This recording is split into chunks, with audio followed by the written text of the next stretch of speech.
Attention, cette émission est laissée à la discrétion de l'auditeur. Les propos et les opinions peuvent choquer. Oreilles sensibles s'abstenir. Richard Martineau. Un animateur pas comme les autres. Richard Martineau. Cube Radio. Bonjour, merci d'écouter Cube Radio. Bon mercredi. Alors, écoutez, on parlait hier de ce sondage du groupe de l'organisme L'Initiative du siècle. L'Initiative du siècle, c'est eux autres qui disent, hey, il faut ouvrir en masse les vannes de l'immigration au Canada et essayer d'avoir là énormément d'immigrants d'ici quelques années. On disait, bon, la cible, c'était 500 000 immigrants, 500 000 nouveaux immigrants par année. Et là, il y a eu un sondage. Cet organisme-là fait un sondage. On dit, peut-être qu'est-ce qu'on vise trop gros? Est-ce qu'on a les yeux plus grands que la panse? Est-ce qu'il y a une acceptabilité sociale pour notre projet? Donc, ils ont fait un sondage et 44% des Canadiens trouvent que le Canada accueille trop d'immigrants. Et là, il y a M. Marc Miller, aujourd'hui, qui a tiré les conclusions qui s'imposent de ce sondage-là, puis il dit, ben là, peut-être qu'on va reculer sur nos cibles d'immigration. Ça a pris un sondage pour qu'ils disent on recule.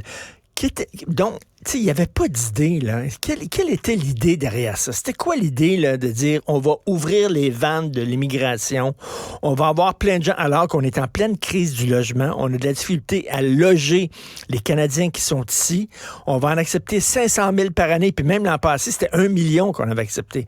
On va en accepter en masse, et là, un sondage, puis il dit on va reculer. Donc, c'est pas très solide. Pourquoi exactement ils ont décidé de se lancer dans ce projet-là? C'était quoi l'idée derrière ça?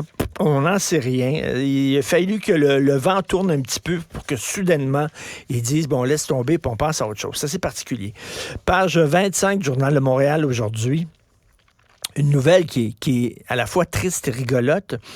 Les Ukrainiens se tournent davantage vers les voyants. Alors, les Ukrainiens sont écœurés d'être en guerre et ils se demandent quand ça va finir. Et ils se tournent de plus en plus vers des astrologues, des tarologues, des gens qui font du tarot, des sorciers et des magiciens pour prédire le futur. Et là, je lis un texte là, entouré de bougies et d'une boule de cristal. Il y a un voyant ukrainien qui s'adresse aux spectateurs de ces vidéos. Il dit, je vous assure que la guerre se terminera en 2024. Il y a un côté rigolo, mais un côté en même temps, ils sont totalement désespérés. Ils ne voient pas le bout. C'est la même affaire. Mais surtout que là, les yeux du monde ne sont plus rivés vers l'Ukraine. Ils sont vers ce qui se passe au Moyen-Orient, au Proche-Orient. Donc, avec Israël et le Hamas. Et on ne parle plus de l'Ukraine. Il y a même le Speaker of the House, Mike Johnson, le républicain, qui veut que les États-Unis cessent leur aide militaire et leur aide financière à l'Ukraine en disant on va maintenant seulement aider Israël et c'est tout. On va laisser tomber l'Ukraine, on va laisser tomber Taïwan qui se bat contre la Chine. Donc, ces gens-là se sentent abandonnés en disant qu'est-ce qui va se passer exactement. Donc, ça regarde mal. Et en terminant, bien sûr, on va beaucoup parler du sondage qui affirme qu'il y a seulement 4 points d'écart entre le PQ et la CAQ.